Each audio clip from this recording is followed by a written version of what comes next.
When I first met Marcus Brown, I could tell he was one of those students who had more layers than he let on. At 6'5" and built like a professional athlete, Marcus towered over most of the faculty at Riverside High.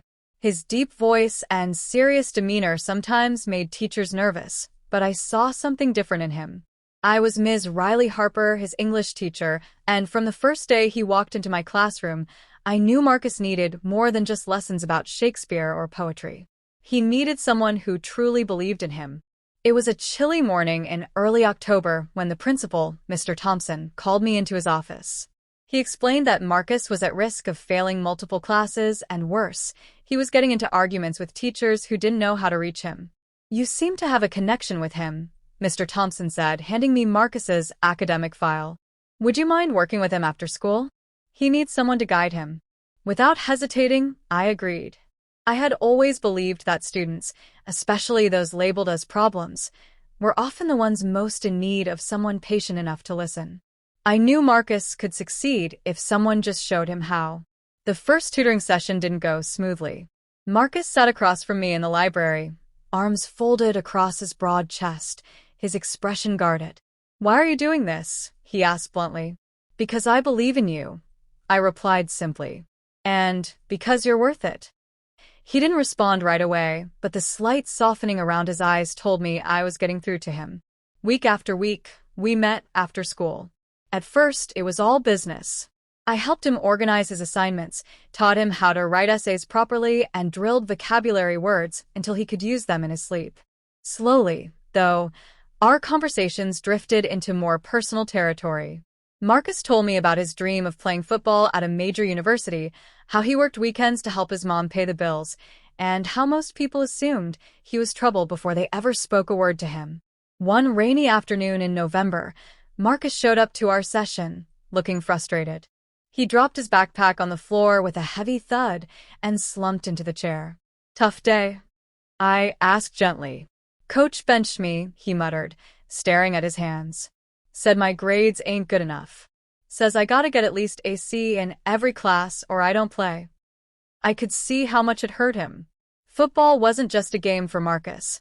It was his ticket out of a tough neighborhood, his path to a better future. "Then let's fix it," I said. "We'll start tonight. Together." That evening, we stayed long after the janitors had begun locking up classrooms.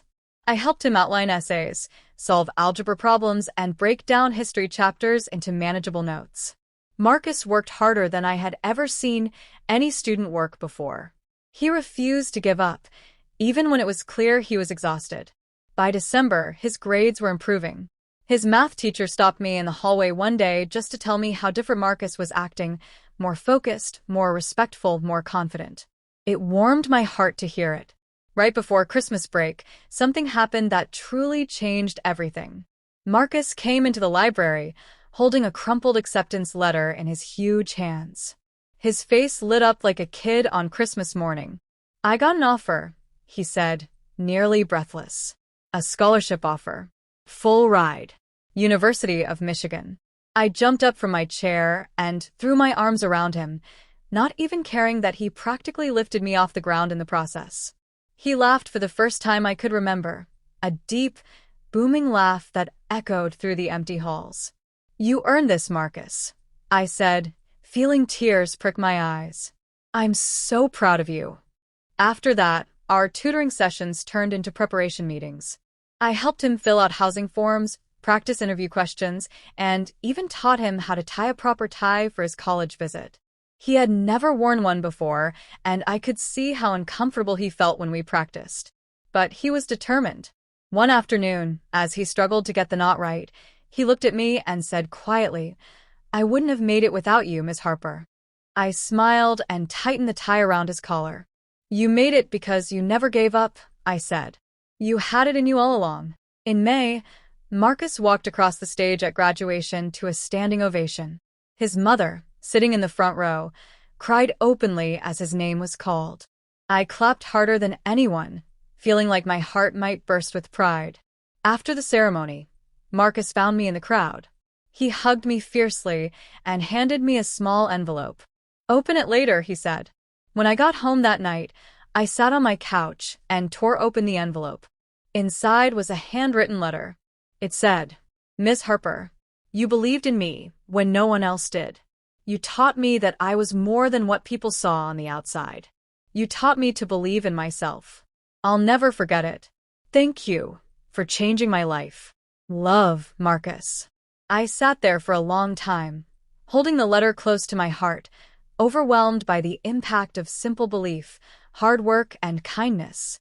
Years later, I still keep that letter in my desk drawer. Every time I have a hard day, I take it out and read it again. It reminds me that teachers aren't just instructors. We are sometimes lifelines. Marcus went on to play football at the University of Michigan, just like he dreamed.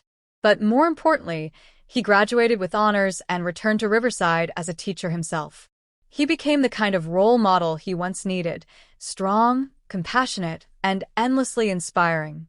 Sometimes he stops by my classroom to say hello, towering over me with that same bright smile. And every time he does, I feel that same overwhelming pride all over again. Helping Marcus wasn't just about academics. It was about believing in someone's potential, even when they couldn't see it themselves yet.